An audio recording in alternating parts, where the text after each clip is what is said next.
Bienvenue dans cette édition de ce jour.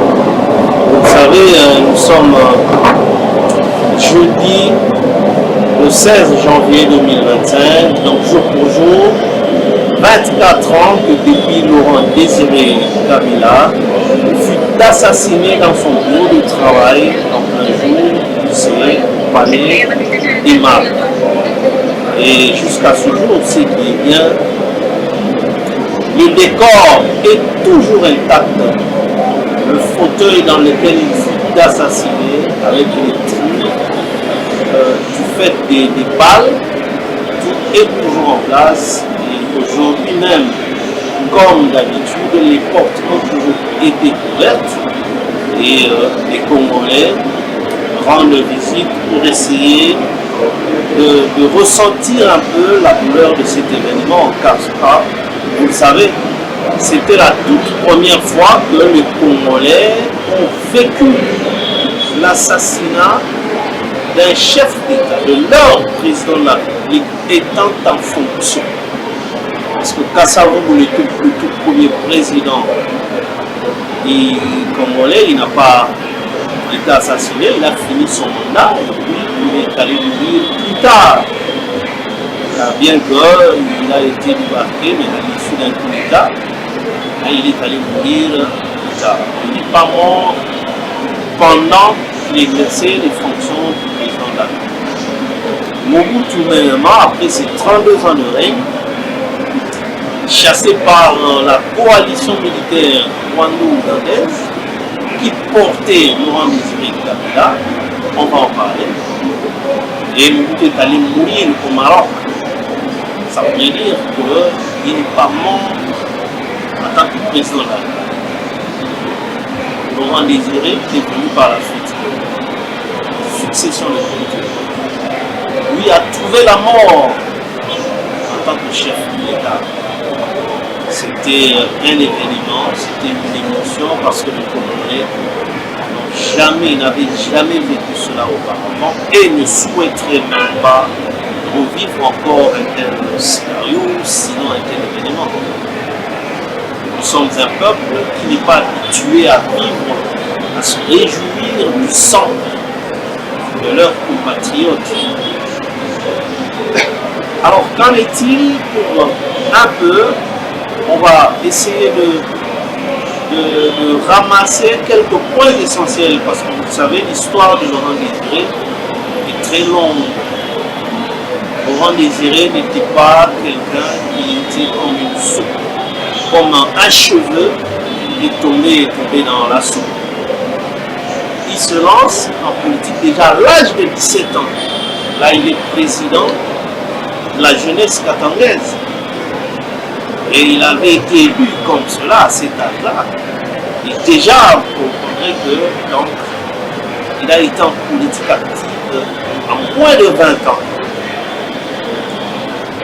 Et Laurent Désiré, il a aussi marqué déjà de sitôt son chemin politique quand Moïse Tchombe fait la sécession katangaise soutenue par la Belgique.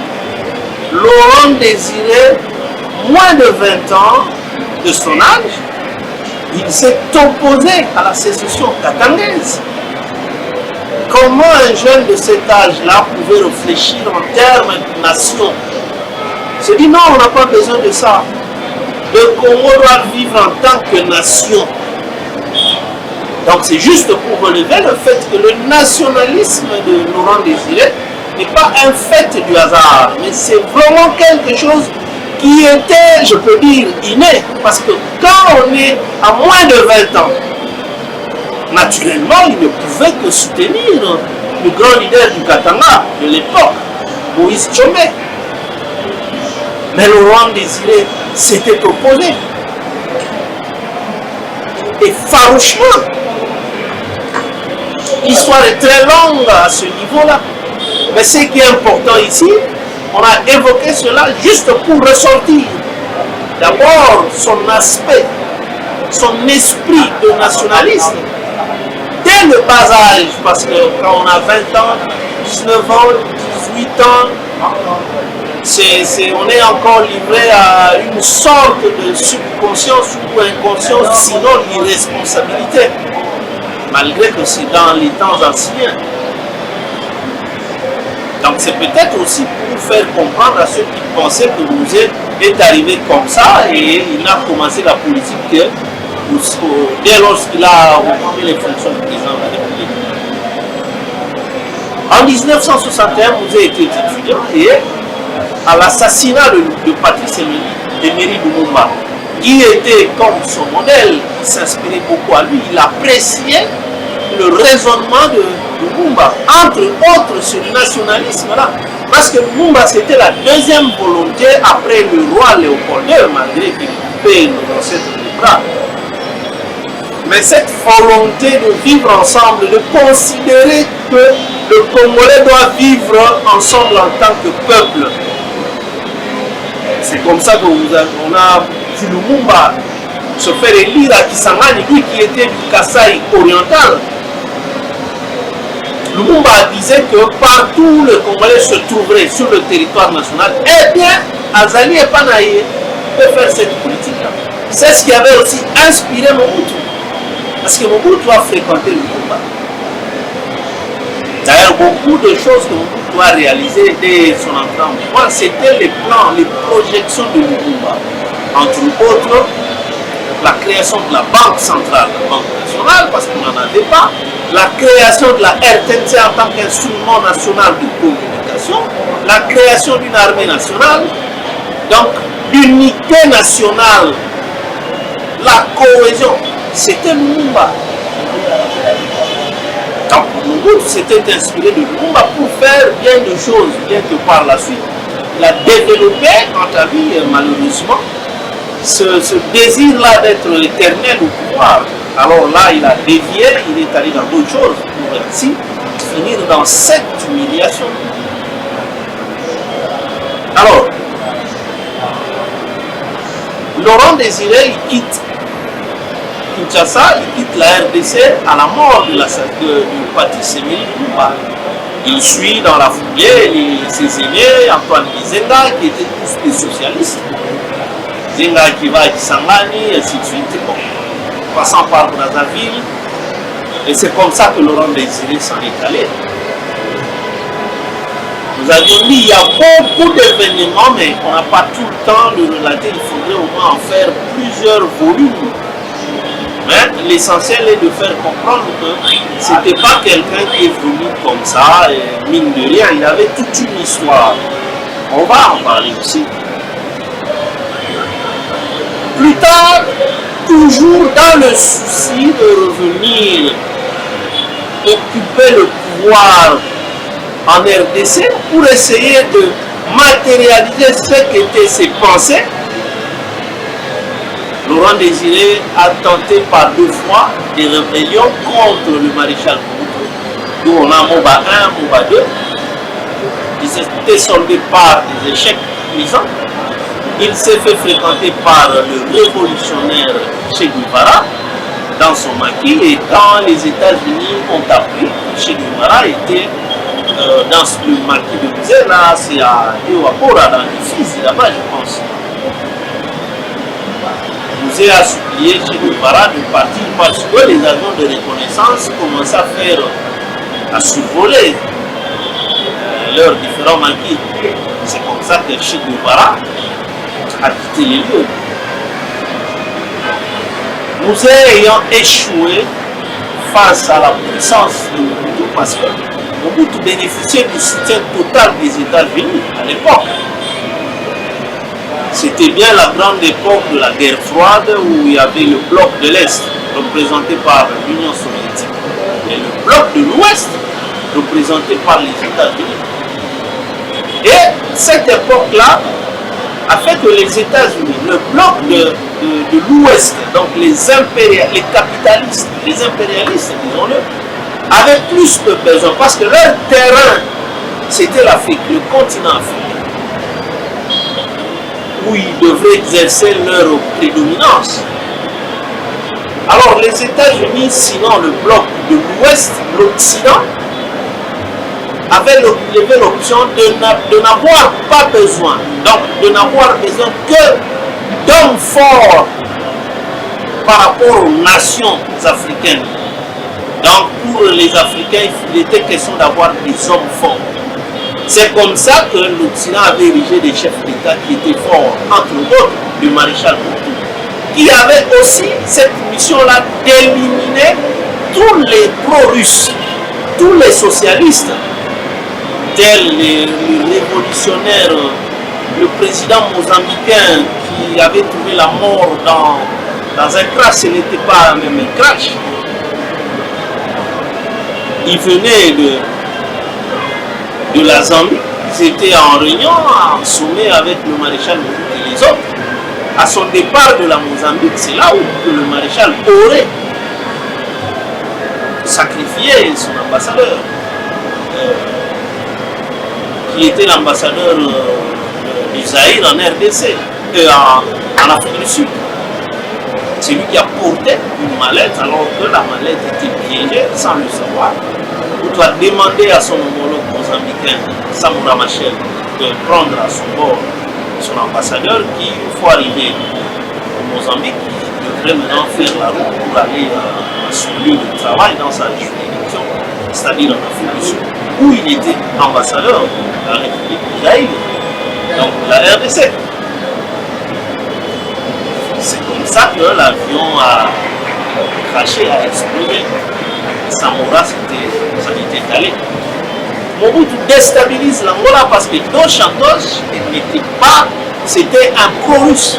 Alors c'est là que les intelligences KGB face à la CIA. Alors tout le soutien américain au bénéfice de Savimbi passait par le maréchal Mobutu qui utilisait la base militaire de Kamina, qui était occupée par l'instructeur sinon des militaires américains. C'est de là que tout le matériel, sinon les soutiens à Savimbi, dans cette mission de déstabiliser Dos Santos, passait par Kamina. Évidemment, en 90, la cartographie a changé à travers le monde avec la chute du mur de Berlin, la réunification de l'Allemagne, des deux Allemagnes. Bon, maintenant, il n'était plus question d'avoir des hommes plus forts que les nations, ils ont changé de carte. Donc, cette époque-là faisait qu'il n'était pas facile de chasser Mobutu. Alors, Laurent Désiré ayant échoué par plusieurs fois, bon, il est allé se terrer en Tanzanie, il a longtemps vécu. Et on arrive à l'époque où les États-Unis sont dirigés par Bill Clinton, nous sommes dans les années 90, donc les années 90, et ça coïncide aussi, le 24 avril 1990, Mobutu n'est plus le président fondateur, il prend congé du MPR et les choses changent, le MPR n'est plus parti-État, il accepte le multipartisme et Mobutu préfère rester, parce que c'était maintenant la fin de son dernier septennat. Nous sommes tombés dans la controverse nationale. Mobutu ne voulait pas quitter le pays. Il pensait qu'il y aura des élections et lui va encore battre tout le monde pour revenir cette fois-là par des nouvelles élections à la tête du pays. Ça nous a pris 7 ans et de 90 à 97, sinon 97, où l'AFDEL arrive et chasse Mobutu. Alors, l'AFDEL chasse Mobutu, qu'en était-il? C'est dans ces années-là de controverse nationale que Bill Clinton décide de mettre sur pied donc, un programme pour chasser le maréchal Mobutu du pouvoir. On envoie Bill Richardson qui vient transmettre le message de Bill Clinton, sinon des États-Unis au maréchal, lui demandant de partir, de mettre fin à son règne. Bon, il s'en moquait. Il se croyait déjà fort, il a la DSP, il a les forces d'intervention spéciales, mais sans comprendre que ce n'était plus qu'un carton, un lion en carton, parce que de l'intérieur, l'armée était déjà foutue. Suite à cette injustice-là, le reste du corps ne voulait pas de la DSP qui était mieux fournie, mieux équipée. Il y a un soldat des rangs qui l'avait dit au maréchal Mobutu quand il avait organisé une fois une séance directe entre lui et les soldats des rangs. Un sergent lui a dit merci maréchal, n'est pas cette occasion pour Israël Savayote. Toza pour remarquer Tozali armée à Bokabouane. Bandeko bana DSP ba molata bien ba nyonso le biso. Yo moko solo pour son tenue. Et le maréchal n'avait pas sûrement compris que l'armée n'existait plus. Du fait de cette injustice-là, la façon dont le DSP était mieux traité que les autres unités. Alors, Bill Clinton décide de faire partie du Mobutu. Il confie la mission à Museveni qui était maintenant comme un leader anglophone dans la sous-région. Mobutu, qui était déjà en conflit ouvert avec le Rwanda suite à l'assassinat d'Abiyarimana, qui était son protégé. Même quand Mobutu avait accordé cette nationalité collective au Rwandais, c'était pas Mobutu l'a fait dans son orgueil, se considérant être le protecteur d'Abiyarimana. Quand Abiyarimana se plaignait auprès de Mobutu, que non, mais ces gens ici qui sont en exil chez vous là-bas, je ne voudrais pas qu'ils soient toujours à la frontière. À partir de chez vous là, ils peuvent me déstabiliser. Alors Mobutu, dans son orgueil, le protecteur du président rwandais Abiyarimana de l'époque, Mobutu lui demande, mais tu veux que je fasse quoi pour que tu sois tranquille? C'est Abiyarimana qui demande à Mobutu que non, tu peux donner ces gens-là la nationalité, qu'ils restent définitivement au Congo, qu'ils ne reviennent plus chez nous, au Rwanda. Et puis que tu les déplaces de la frontière. Alors Mobutu, c'est comme ça que Mobutu a demandé, il a enjoint à son directeur de cabinet, à cette époque-là, qui était Bisengimana Charles, évidemment, et non Barthélemy Bisengimana, qui était un sujet rwandais, un ingénieur rwandais, engagé par Mobutu. Et Mobutu lui dira d'initier une loi en faveur pour donner cette nationalité collective à tous les Rwandais là, qui étaient en exil au niveau de la frontière pour leur permettre d'accéder à l'intérieur du pays et quitter la frontière. C'est ce qui fut fait. Donc ce n'était pas une manœuvre d'Abiyarimana, mais c'est Mobutu dans son orgueil de protecteur d'Abiyarimana. Alors, Museveni dira à Bill Clinton que on doit associer Kagame puisque lui est en conflit direct déjà avec le Zaïre de Mobutu. Moi je n'en suis pas, je ne suis pas dans ce cas-là, alors je ne saurais pas déclencher une guerre militaire contre lui. Première chose que Museveni a en tant que planificateur maintenant, sinon stratège. Deuxième point, il dit à Clinton que il faudrait que cette rébellion, cette attaque, cette guerre soit portée, on doit avoir au devant de la scène des figures au moins deux, des Aïrois, sinon des Congolais, qui auront combattu pendant au moins 30 ans. Comme ça, ce sera comme une affaire des Congolais contre le maréchal Mobutu. C'est comme ça que s'étant mis d'accord de la planification de Museveni contre Mobutu. Pourtant, Museveni venait à Kitambo ici, de loger, il apprenait tout de Mobutu. Comment diriger, comment se tenir, lui aussi militaire, Mobutu c'était déjà un grand militaire dans sa dignité là. Museveni ira prendre Laurent Désiré Kabila en Tanzanie. Kagame ne connaissait pas Laurent Désiré, il se connaissait. Il prend Laurent Désiré et Deogracia Bukela, les deux là. Il les amène auprès de Kagame. C'est comme ça que le contact a été fait entre Kagame et Laurent Désiré Kabila. Sous les auspices de Museveni. l'AFDEL écrit. Donc c'est pour dire que au regard des faits historiques, il y a lieu de conclure que Laurent Désiré Kabila n'a pas amené les Rwandais au Congo, mais bien ce sont les Rwandais, les Ougandais, les deux armées qui ont amené Laurent Désiré dans cette stratégie de se couvrir qu'il s'agit d'une rébellion dirigée par un fils du terroir. Voilà, je pense que à ce moment-là, s'il y a une autre source qui a des faits contraires, bien, on en a besoin pour essayer de compléter, sinon de situer les faits historiques. Car l'histoire nous exige ne serait-ce que le respect quant à elle. Les faits ont leur caractère sacré, mais les commentaires en ont toujours été bons. Il déclenche la rébellion et Laurent Désiré est nommé porte-parole de la FLEC. Laurent Désiré, pour lui, c'était une opportunité d'arriver au pouvoir, de chasser le coup, car il savait que lui, il n'a pas été capable de renverser le maréchal.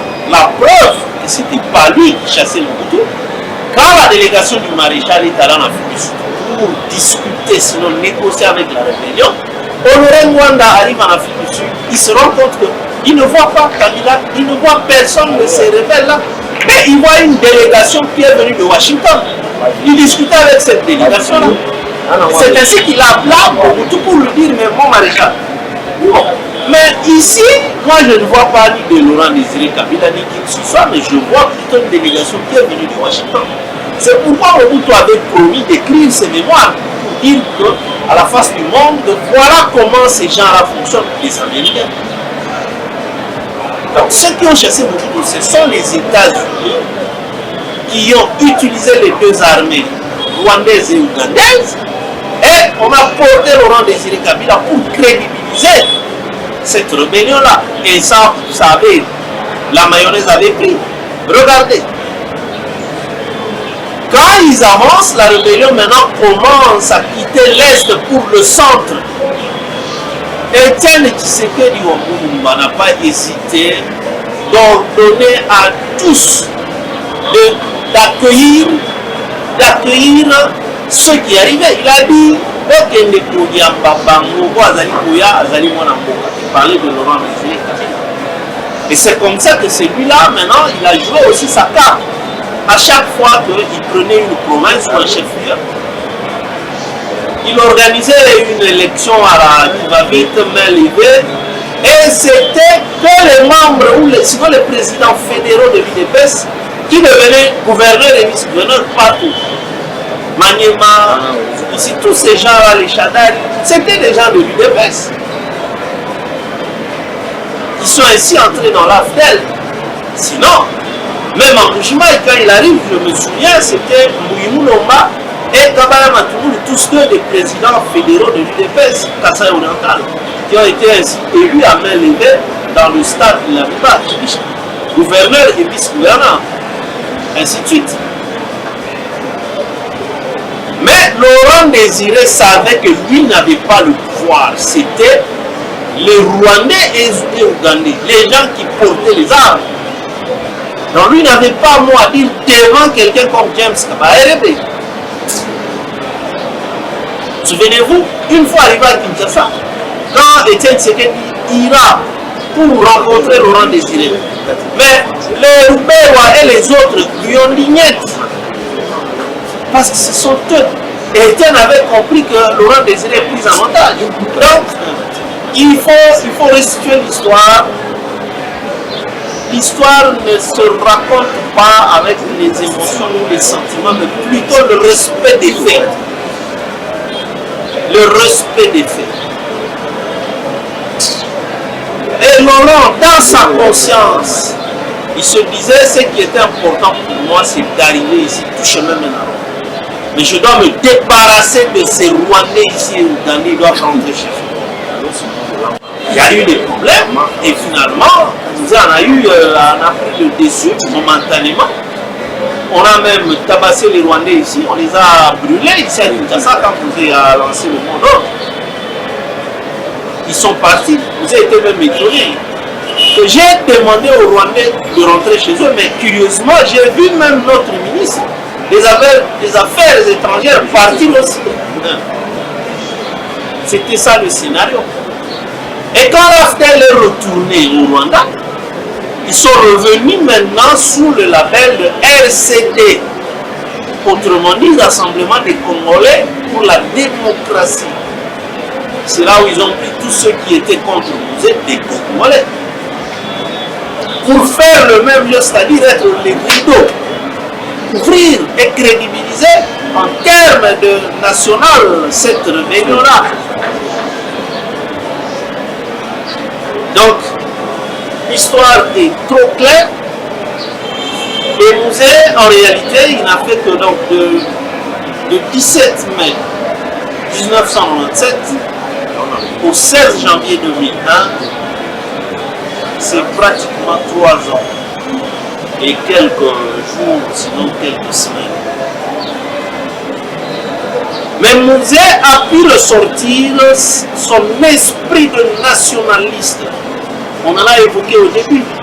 Comment il se comportait à l'âge de 17 ans, 18 ans, 19 ans, 20 ans, face à la sécession de Moïse Tchoumbé. Lui, il s'était opposé pour lui, non, il n'est pas question, mais plutôt il faut vivre en tant que la nation congolaise, en tant qu'un seul peuple à cet âge.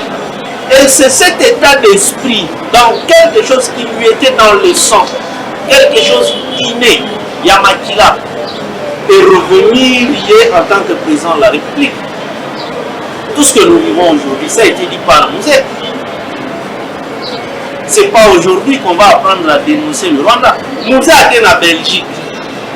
Devant les Belges et en Belgique, il leur dit, au sujet de cette agression-là, il dit, vous voulez que je vous dise quoi? Il n'y a pas de rebelles. Ce sont des Rwandais qui reviennent parce que je les ai chassés. Alors, comment on peut dire que ça n'a jamais été dénoncé? Mouzé le disait. C'est comme ça que tous ces gens-là, le malheur de Mouzé, c'est d'avoir été amené par l'Occident au travers la FDL, au travers les deux armées ougandaises et rwandaises. Alors, maintenant, voulant se défaire, tourner dos à ceux qui ont chassé Mobutu, lui n'a pas chassé Mobutu, il n'en avait pas les capacités. C'est comme ça qu'ils ont décidé de l'éliminer et lui le savait. Même à 2 jours de sa mort, Mouzé disait à tous ses amis, ses collaborateurs, entre autres les Gaëtan Kakouni, il leur transmettait déjà son testament. Il avait dit même à Edi Kapende et les autres que si je mourais, parce que ça va arriver, ces gens-là sont déterminés à me tuer, ils vont le faire. Mais ne perdez pas le pouvoir, l'armée. Donc il était sûr que ces prises de position face à ces gens-là, même le diamant de l'habitant ne sortait pas pour aller être vendu ailleurs. Vous exigeait, ces gens-là venaient acheter sur place, tout le monde.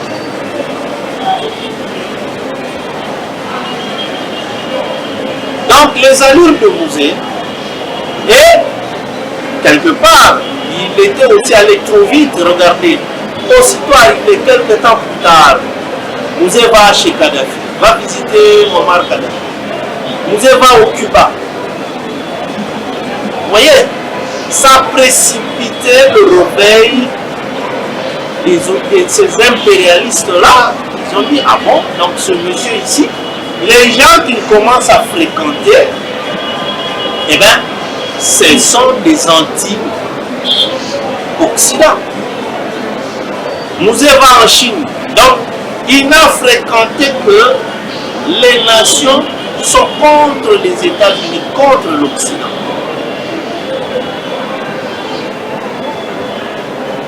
Ce qui est même aussi à déconseiller avec la récente... Vous voyez par exemple la prestation de serment de Nicolas Maduro au Venezuela, le dictateur là.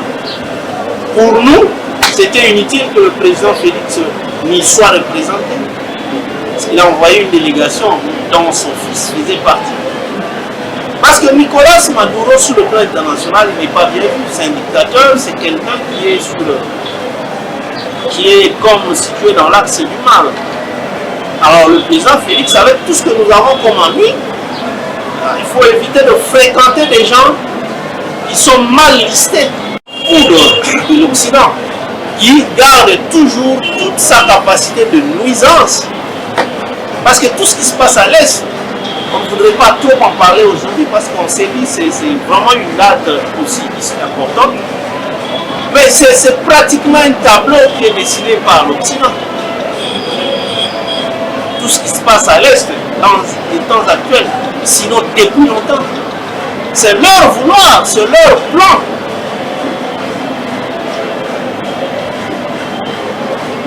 Donc, Laurent Désiré Kabila, s'ayant précipité à fréquenter ces gens-là, les Coréens, c'est comme ça qu'il avait même préféré que les Coréens viennent développer le centre, la FUDEX là-bas à Likasi, Châteauroux, je pense, pour commencer même à faire des armes à haute portée, sinon, parce qu'on a toute la matière, même faire des armes nucléaires. Alors tout cela a fait que les États-Unis ont décidé de l'effacer. Et lui-même le savait très bien. Mais il n'avait jamais reculé. C'est aussi quelque part, comme le fait Félix, il tient aussi à ce stade de ne plus accepter les façons des Occidentaux au regard de la situation qui se passe à l'Est.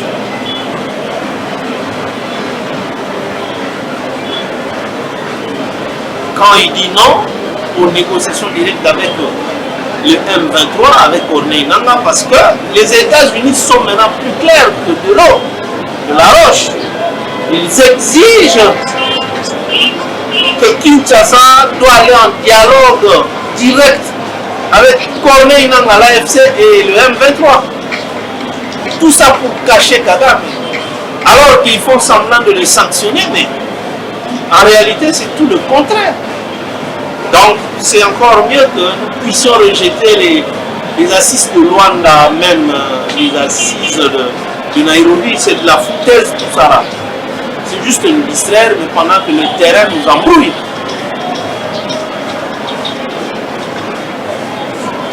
Donc, Laurent Désiré le savait, mais il n'a pas eu peur.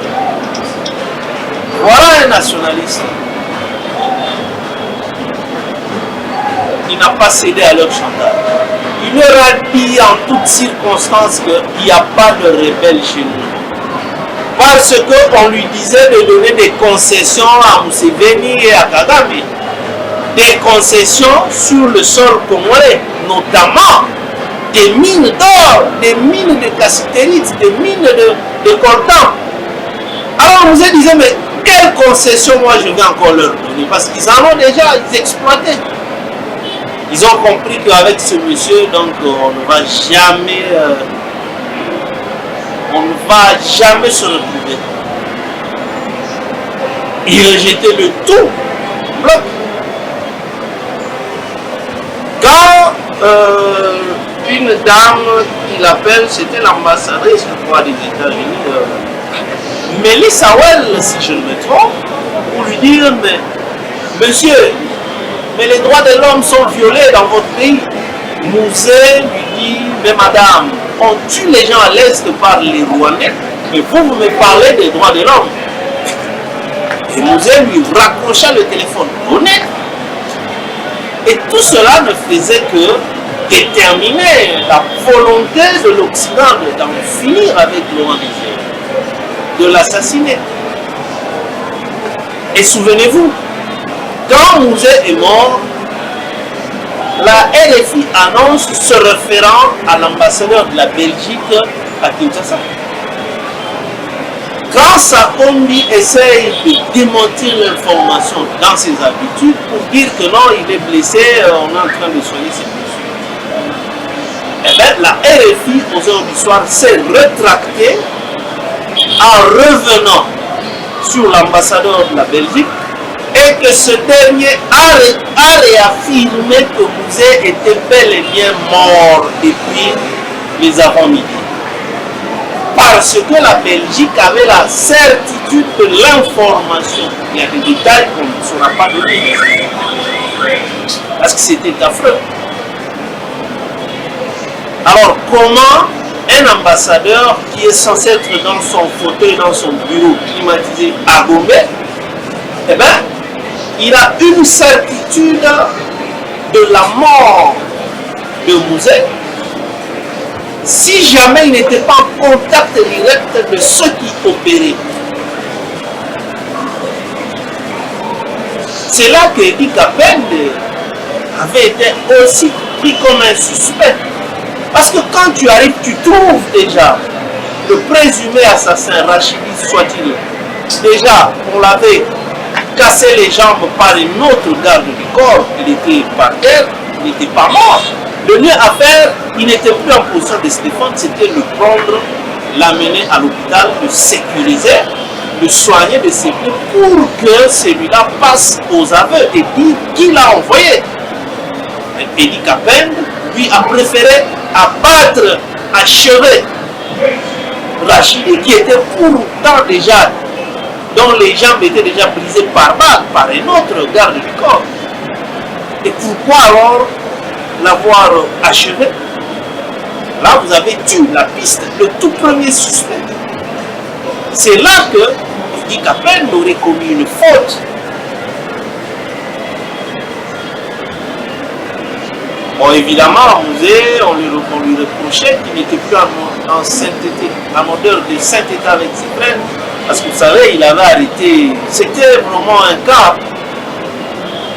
Quand il y avait eu détournement de fonds destinés à acheter les vivres des militaires, et Idi Kapende en était soupçonné, lui qui était le chef d'état-major privé. C'est comme ça que Mouzé l'avait arrêté.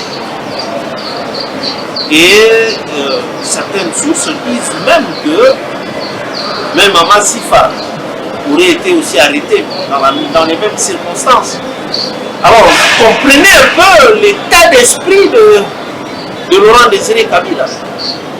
Quand il s'agit de la nation, il n'y avait pas de sentiment. Combien de fois Joseph là s'était retrouvé au cachot? Joseph Kabila. Nous, on n'entre pas dans les débats inutiles parce que c'est lui qui pouvait nous dire que ce n'était pas son fils, c'est Mouzé. Alors dès lorsque l'homme a dit que voilà, ce sont ses enfants, il n'avait pas dit autre chose, eh bien, on se limite. Combien de fois Mouzé l'a foutu au Niouf? Donc, nous pensons que c'était un nationaliste qui avait cet état d'esprit dans son sang dès son bas âge. Et il est parti aussi en tant que nationaliste. C'est l'histoire. Et à quiconque, nous l'avions déjà dit, on ne saura pas l'essentiel ou juste réajuster le tir, que ce n'est pas Mouzé qui a amené les Rwandais, mais plutôt ce sont les Rwandais ainsi que les Ougandais qui l'ont amené, mais lui en a aussi profité pour jouer sa carte et se retrouver là où il a été. Et deuxième chose, c'était pour ressortir son esprit de nationaliste qui était véritablement indiscutable.